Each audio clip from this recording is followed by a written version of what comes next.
নমস্কার বন্ধুরা, তোমরা কেমন আছো? আশা করি সকলেই অত্যন্ত ভালো আছো। বাংলা সাহিত্য চ্যানেলে তোমাদের সকলকে স্বাগত। আজকে আমরা পড়তে চলেছি গোবিন্দ দাস দ্বারা রচিত নীরদ নয়নে নির্ঘন সিঞ্চনে নামক বৈষ্ণব পদাবলীটি।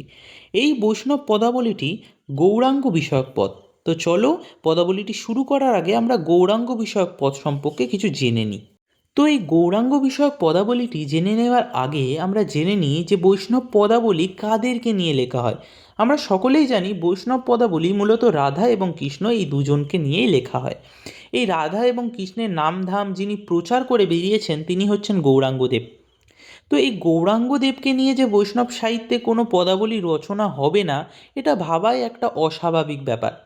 তো গৌরাঙ্গ বিষয়ক পদাবলী আর কিছুই নয়, এটি গৌরাঙ্গ দেবকে নিয়ে লেখা একটা পদ, যেখানে গৌরাঙ্গ দেবের বর্ণনা থাকবে।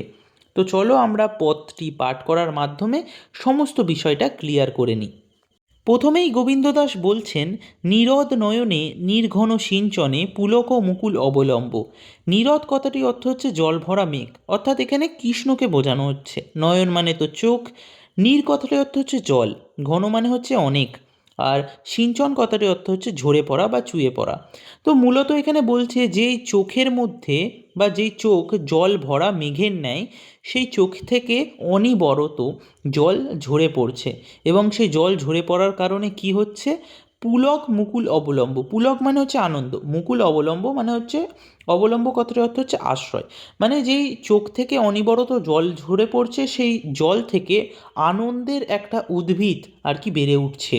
আনন্দের একটা উদ্ভিদ বেড়ে উঠছে মানে আমাদের আনন্দের একটা অনুভূতি বেড়ে উঠছে। তারপর কবি বলছেন, শ্বেত মকরন্দ বিন্দু বিন্দু চুয়ত বিকশিত ভাব কদম্ব। শ্বেত কথাটির অর্থ হচ্ছে ঘাম, এখানে ঘাম মকরন্দ হিসেবে তুলনা করা হয়েছে। মকরন্দ কথাটির অর্থ কি? ফুলের মধু। এবার তোমাদের মনে একটা কোশ্চেন আসবে, ঘামকে ফুলের মধুর সাথে তুলনা করা হচ্ছে? ঘাম তো একটা দুর্গন্ধ বিষয়ক ব্যাপার, কিন্তু এখানে স্বাভাবিক লোকের ঘাম নয়, এটা হচ্ছে চৈতন্যদেবের ঘাম। তো চৈতন্যদেবের ঘামকে এখানে ফুলের মধুর সাথে তুলনা করা হয়েছে। বিন্দু বিন্দু চুয়াতো মানে হচ্ছে বিন্দু বিন্দু ঝরে পড়ছে। বিকশিত ভাব কদম্ব, এবং সে ঘাম ঝরে পড়ার ফলে কি বিকশিত হচ্ছে? ভাব কদম্ব। ভাব কদম্ব কথাটি অর্থ হচ্ছে প্রেমের বিভিন্ন ধরনের রূপ বা বিভিন্ন ধরনের ভাব। তো ঘামগুলো ঝরে পড়ার মাধ্যমে বিভিন্ন ধরনের প্রেমের ভাব বিকশিত হচ্ছে। এরপর কবি বলছেন, কি পেখুলু নটবর গৌর কিশোর। পেখুলু মানে হচ্ছে দেখলাম, নটবর মনে হচ্ছে যে শ্রেষ্ঠ নাচ করে বা শ্রেষ্ঠ নর্তক। গৌর কিশোর মানে হচ্ছে গৌরাঙ্গদেবের ছোটবেলাকার অবস্থা। তো কবি বলছেন যে হে গৌর কিশোর, তোমাকে কিভাবে দেখলাম আমি নৃত্য করতে। তারপর কবি বলছেন, অভিনব হেম কল্পতরু সঞ্চরু সুরধুনি তীরে উজর। তো অভিনব হেম বলতে এখানে মনে হয়েছে সোনা, হেম কথার অর্থ হচ্ছে এখানে সোনা। কল্পতরু সঞ্চরু, কল্পতরু এখানে বলা হচ্ছে কাল্পনিক বৃক্ষ, যে সকলের ইচ্ছা পূরণ করে। এখানে গৌরাঙ্গদেব সকলের ইচ্ছা পূরণ করে, তাই জন্য গৌরাঙ্গদেবকে এখানে সোনার বৃক্ষ হিসেবে তুলনা করা হয়েছে। তারপর বলছেন, সুরধুনি। সুরধুনি কথাটির অর্থ হচ্ছে গঙ্গা নদী তীরে উজর। উজর কথাটির অর্থ হচ্ছে উজ্জ্বল।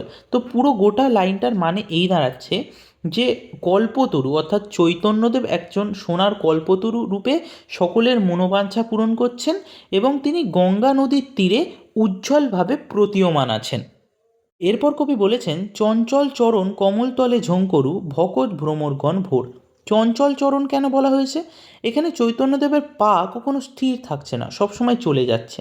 আর কমলতলে বোঝানো হয়েছে তার পায়ের তলাটা পদ্ম ফুলের ন্যায় কোমল, সূক্ষ্ম, যেখানে ভকত ভ্রমরগণ ভোর।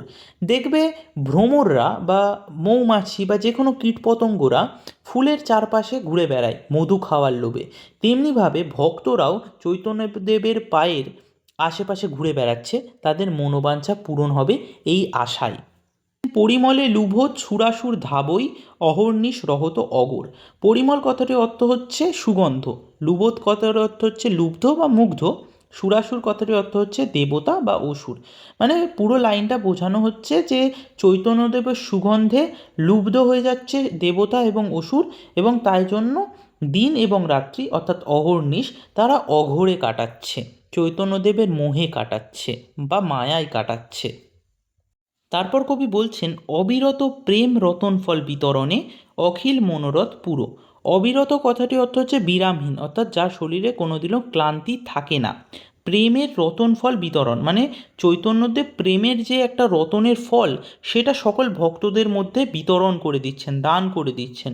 অখিল মনোরথ পুরো, অর্থাৎ অখিল কথার অর্থ হচ্ছে পৃথিবী, অর্থাৎ সকল পৃথিবীর মানুষের মনের ইচ্ছা তিনি পূরণ করছেন।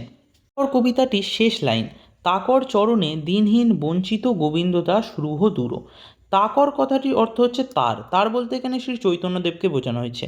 তার চরণ থেকে দিনহীন বঞ্চিত, অর্থাৎ দুঃখী বা অতিশয় দরিদ্র, দিনহীন কথাটির অর্থ, আর বঞ্চিত মানে হচ্ছে বাতিল হওয়া। তো গোবিন্দ দাস চৈতন্যদেবের চরণ থেকে কেন বাদ হয়েছেন? আসলে গোবিন্দ দাস যখন জন্মগ্রহণ করেছেন তখন শ্রী চৈতন্যদেব মারা গেছেন, তাই জন্য তার চরণের স্পর্শ তিনি পাননি, তাই জন্য তিনি নিজেকে দুঃখী বলে মনে করেন। তো এটি হলো আমাদের কবিতার সহজ এবং সরল আলোচনা। যদি কবিতাটি কোথাও বুঝতে কোনো অসুবিধা হয়ে থাকে তাহলে আমাকে কমেন্ট বক্সে জানিও। দেখা হচ্ছে আবার পরের ভিডিওতে।